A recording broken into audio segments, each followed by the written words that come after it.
그 다음에 또 IT 종목이 있는데 이정무 프로께서 한미 반도체를 예. 네, 가지고 오셨네요. 예, 그렇습니다.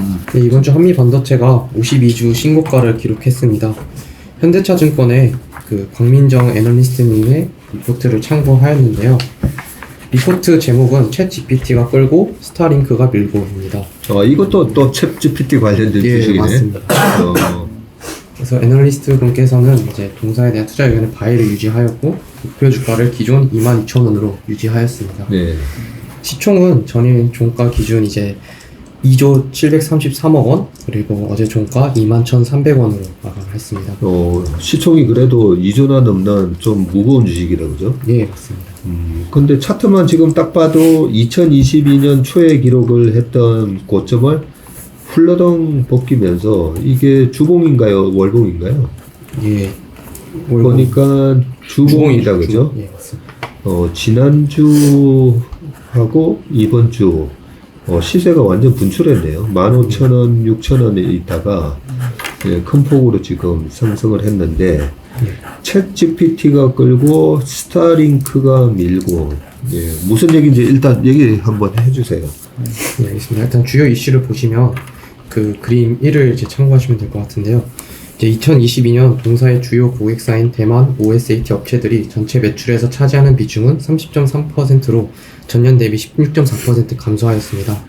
대만 반도체 OSAT 업체들의 2023년 1월의 연간 매출액 차이를 보면 ASE와 칩본드를 제외한 업체들이 대부분 하락하였고 또 그렇게 따짐으로써 추가적인 급격한 하락은 없을 것이나 이제 23년 1분기까지는 전반적으로 부진할 것으로 전망이 됩니다. 또 동사의 매출 중 60%를 차지하고 있는 MSBP 장비는 동사의 실적을 견인하는 주요 장비로 패키지소 외 웨이퍼소까지 출시하여 내재화함으로써 MSBP 장비의 2022년 매출액은 1962억 원, 이제 YoY 대비 이제 10.8% 감소를 기록하였으며 지속적으로 고객사 저변이 확대되고 있어 2023년에도 유사한 수준의 매출을 기록할 것으로 전망됩니다. 그럼에도 불구하고 반도체 업계가 손폭을 미세화하는 데 있어 한계가 부딪히고 있어 반도체의 성능과 효율성을 높일 수 있는 첨단 패키징에 대해 TSMC를 필두로 하며 AMD, 인텔, 삼성전자, SK하이닉스가 비중을 현재 확대하고 있는 상황이라고 볼 수 있습니다. 그러면 이 N에 해당되는 모멘텀이 있는 거다 그죠? 예, 맞습니다. 그 N에 해당되는 것은 이제 요즘에 이제 오픈 AI가 촉발한 챗 GPT의 등장으로 관심을 끌고 있는 TSV 기술이 도입된 HBM 적용은 메모리 모듈 기반의 DDR 메모리 고속화 방법이 없는 상황에서 메모리 광대역이 요구되는 GPU에 먼저 도입되고 있으며 향후 서버형 등 고성능에서도 높은 연상 성능에 맞는 HBM PM으로 이제 시장이 확대될 것으로 전망됩니다. 따라서 이를 구현하기 위한 동사의 하이브리드 본딩 장비에 대한 수요가 증가할 것으로 이제 예상이 됩니다. HBM 이 얘기 요즘 많이 나오는 건데 그죠? 예, 맞습니다. 이제 이것을 이제 간단하게 설명하면 이제 수요 향상을 위한 이제 반도체 미세 공정의 한계를 극복하는 데 쓰이고 이것이 이제 HBM이 이제 칩의 수요가 이제 향후 이제 증가할 것으로 예상이 되는데 이것이 이제 제작 장비로서 이제 한미 반도체가 생산을 하는데 이것이 이제 챗 GPT 등 AI 기반 검색 엔진 XR 디바이스에 이제 채택된다고 합니다. 그렇군요. 상당히 읽으면서 좀 흥미로워지는데 일단 지금 방금 이익 모멘텀이 C하고 A가 어떻게 되나요? 예, 이제 작년 기준 이제 3월부터 9월까지 이제 분기 순이익이 계속 상승 추세에 있다가 지난분기 이제 하락 전환을 하였고요. 이제 연간 순이익으로 봤을 때는 19년도부터 21년까지 이제 증가 추세에서 이제 작년 이제 하락 전환을 하였습니다.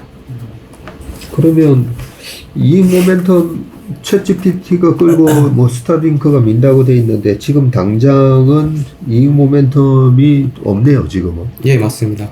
이 모멘텀은 없지만 이제 챗 GPT나 스타링크 수에 따라 이제 차세대 성장 동력을 확보에 대한 기대감은 있는 것 같습니다. 예. 스타링크의 그 한국 진출 서비스 출시를 시작으로 이제 한미 반도체가 저궤도 위성 통신 시장에서의 시장 저변 확대는 동사의 이제 EMI 찹 장비 수주로 이어질 것으로 보고 부품질의 표준을 가진 EMI 기술은 이제 저궤도 위성 통신 장비의 핵심 기술로서 이것도 현재 꾸준히 언급이 되고 있고 예. 이 외에도 이제 중국 반도체 업체들의 레거시 공정에 대한 투자 증가와 차량용 반도체 시장의 확대에 따른 플리칩 본더 장비에 대한 수요 역시 증가하고 있습니다. 예, 스타링크가 뭐예요? 이제 스타링크가 이제 그 저궤도 위성 통신 서비스로 이제 그 테슬라의 이제 일론 머스크가 지금 현재 좀 설비 투자 중에 좀 있다고 지금. 예. 이게 그 통신망 우리나라에 이제 깔려 있나? 우리나라처럼 인구 밀도가 이렇게 조밀한 나라는 여러 가지 유선이라든지 그죠? 네, 맞습니다. 무선 통신망이 잘 깔려 있는데 미국처럼 되게 땅덩어리가 넓고 그런 지역까지도 다 통신망을 깔기보다는 이 위성을 통해서 한다는 뭐 그거죠? 네, 맞습니다. 그 얘기를 하는 거죠. 근데 스타링크가 왜 한국 진출을 하죠? 한국 진출 서비스 출시를 시작으로? 사통신사로 된다는 얘기가 최근에 좀 있었어요. 사통신사. 그 우리나라에서 돈이 되나 모르겠네요. 이게 아마 먼저 시작을 하는 게 뭐 비행기에다가 뭐 장착해가지고 뭐 한다든지 어차피 위성이다 보니까요. 근데 지금까지는 비행기 타면 저희가 와이파이 못 잡잖아요. 네. 근데 거기에서 이제 이런 서비스를 먼저 하지 않을까라고 뭐 얘기는 나오고 있는 것 같습니다. 그럴 수도 있겠다. 대한항공이나 아시아나항공 타면 그 기내 와이파이가 아직 지금 되나 모르겠는데 델타항공은 되더라고. 델타항공은 예전부터 이제 되는데 그게 아마 요런 차이가 있을 수도 있겠다 그죠? 그리고 여기 중국 반도체 업체들의 레거시 공정 이건 또 무슨 말이죠? 마지막 줄에 이제 중국 반도체 업체들의 레거시 공정에 대한 투자 증가와 차량용 반도체 시장의 확대에 따른 플립칩 본더 장비에 대한 수요 역시 증가하고 있다. 이 플리칩이 칩을 뒤집는다는 말이잖아요. 네. 칩을 뒤집어서 이제 기판이나 이런 데다 붙여야 되는데 그럴 때 얘네 기술 장비로 이제 붙인다고 하더라고요. 이 장비로. 그러면 이 리포트가 현대차증권의 광민정 애널리스트가 쓰신 리포트인데 아직까지 이익 모멘텀은 안 나오지만 투자 의견을 뭐라고 제시했죠? 예, 동사에 대한 투자 의견을 그 말씀드린 것처럼 이제 바이를 유지하였고요. 목표 주가를 이제 기존 22,000원으로 이제 유지를 하였습니다. 이제 전방 대만 OSAT 업체들의 부진에도 불구하고 최근 주가가 견조한 모습을 보이고 있으며 하이브리드 본딩 장비 시장 내 최강장인 유럽의 이제 대표 후공정 장비 업체인데 베이스의 12개월 먼스 포워드 PER을 이제 21 곱하기 대비 21배 대비 동사의 2023년 이제 PER이 이제 16배에 불과해서 동사의 밸류에이션 평가에 대한 논란은 이러한 특이점에 대응할 수 있는 신규 장비를 대응하고 있다는 점에서 불식될 것으로 이제 판단됩니다. 2월 달에 나온 리포트니까 벌써 이제 한 달이 훌러덩 넘고 그때 당시에 15,000원의 리포트가 나오면서 TP 22,000원 얘기했는데 지금 22,000원 왔어요. 이번에 23,600원 찍었었는데 이번 주에 잘 봤다 그죠? 광민정 애널리스트가 그 캔슬림 측면에서 그러면 어떻게 되죠? 지분 관계는? 예, 주요 주주 지분율은 이제 곽봉신 한미반도체 부회장님 외 이제 11인이 이제 56.63%를 이제 보유하고 있고, 네. 국민연금공단 6.68%를 이제 보유하고 있는데, 곽봉신 이제 부회장님께서 이제 따로 35.5%를 지금 보유를 하고 있습니다. 근데 이제 특이점은 이제 따로 이제 최근 이제 한미반도체가 최근 이제 HPSP 투자에 따른 약 4천억 정도 이제 수익을 이제 냈다고 하는데, 이제 한미반도체와 이제 한미반도체 부회장의 이제 박동신 부회장님께서 각각 이제 12.5%를 주식을 보유하고 있었다고 합니다. 그래서 이제 따로 이제 한 4천억 원 정도의 수익을 지금 냈다고 합니다. 그리고 외국인 기관 동향은 어떻습니까? 이 외국인은 현재 이제 어제 종가로 이제 6.8% 정도를 이제 보유하고 있었는데 한 주간 이제 0.78% 계속 이제 상승으로 이제 매수세를 이어갔고, 그다음에 한 달 기준으로는 이제 1.24%를 계속 매수를 했습니다. 그래서 차트를 보시면 이제 이제 외국인 쪽에서는 이제 대량 이제 매수세가 있었고, 기관은 이제 3월 17일 이후 매수세에서 이제 3월 29일 이후로 어제 큰 폭으로 이제 매도로 이제 전환하였습니다. 그래요? 예, 그렇습니다. 기관이요? 예, 그렇습니다.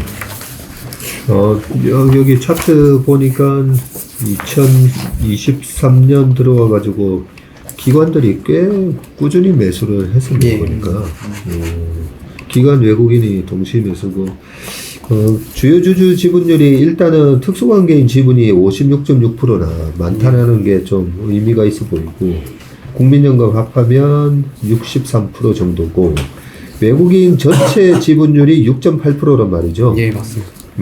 그러면 외국인하고 국민연금만 합쳐도 13%가 좀 넘고, 예, 그러다 보니까 특수관계인 다 합치면 거의 70%. 예. 예, 거기다가 기관들이 좀 다른 운용사들 아마 들고 있으면 물량이 약간 좀 잠겨 있는 느낌이다, 그죠? 예.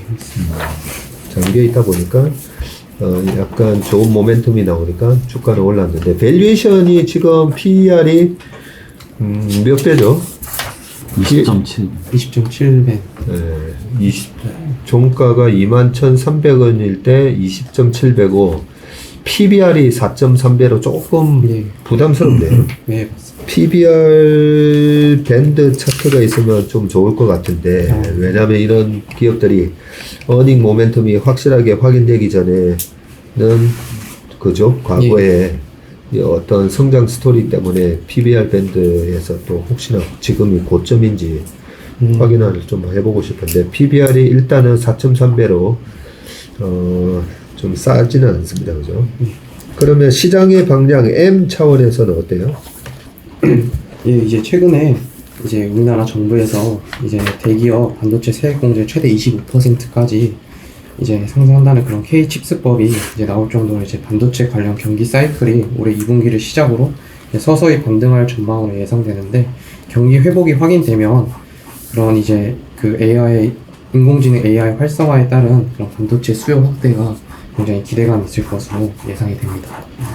방금 K-칩스가 뭐 어떻게 된다 그랬죠? 그 대기업 반도체 세액 공제를 최대 25%까지 예, 좀 면제를 해준다고 합니다. 아, 그랬죠. 예. 이 회사는 대기업에 속합니까? 중소기업에 속합니까? 근데 아마 대기업 집단에 속할 예. 거예요. 우리나라 기업들 웬만하면 몇천억 이상 매출을 기록하는 기업들은 다 거의 다 대기업 집단에 속하더라고요. 일단은 이 K-칩스 때문에 이틀 동안 이렇게 2주 동안 올랐나? 뭐, 이런 느낌도 드는데, 근데 지난주에 큰 폭으로 올랐으니까, 예. K-칩스가, 잠깐만, 지난주에 나왔나? 이번 주에 나왔나? 이번 주에 나왔습니다. 그러면 지난주에 올라간 거는 꼭 K-칩스 때문은 아니다, 그죠? 그, 오주임 보기에는 어때요? 되게 회사 좋은 것 같은데요. 여러 가지 좀 그러니까 주가가 많이 오르긴 했는데 오른 이유는 확실히 있는 것 같습니다. 지금 전공정 단계에서 나노화에 되게 힘들어하고 있잖아요. 더 이상 나노화하기 힘들고 그래서 후공정이 필요한데 네, 그 얘기 많이 나오네. 네, 그 후공정이 필요할 때 얘네가 하는 게 이제 마이크로 소 장비가 이제 매출 비중이 한 50%, 40% 정도 되거든요. 근데 그건 이제 패키징 되어 있는 반도체를 이렇게 자르는 거예요. 근데 그건 원래 잘하고 있었는데 네. 21년부터 아마 마이크로 소 장비 중에서 이제 웨이퍼까지 자를 수 있는 전공정 단계잖아요. 웨이퍼 네. 자르는 거. 그것도 얘네가 일본의 디스코라는 그 최대 그쪽 시장에서 점 1위 사업자가 있는데 걔네가 워낙 영업이익률이 높대요. 그래서 우리나라도 좀 국산화를 하자 해가지고 한미반도체에서 만들었고 그 21년에 출시가 되면서 실제로 팔리고 있고요. 실제로. 그런 것도 이미 그랬기 때문에 주가도 과거에 그렇게 나쁘지 않았던 것 같고 앞으로는 이제 이 HBM 이게 하이닉스가 아마 잘하는 걸로 알고 있는데 이게 TSV 기술이 기판이 필요 없이 반도체 칩 쌓아놓고 거기다 이렇게 뚫어가지고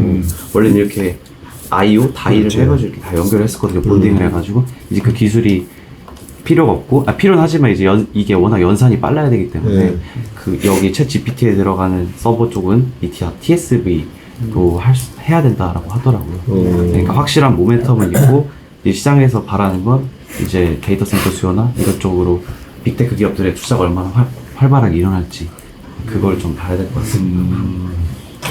그러니까 그 얘기 많이 하더라고요. 나노 공정이 이제 3나노, 2나노 이러다 보니까 그쵸 전공정 단계에서는 더 이상 원가 절감에 대한 부분이 힘들어지니까 이제는 후공정 쪽에서 기술 혁신을 가져가야 되는데 그 후공정 업체들이 다 이런 부분인 거죠, 그죠? 패키징 기술하고 여러 가지.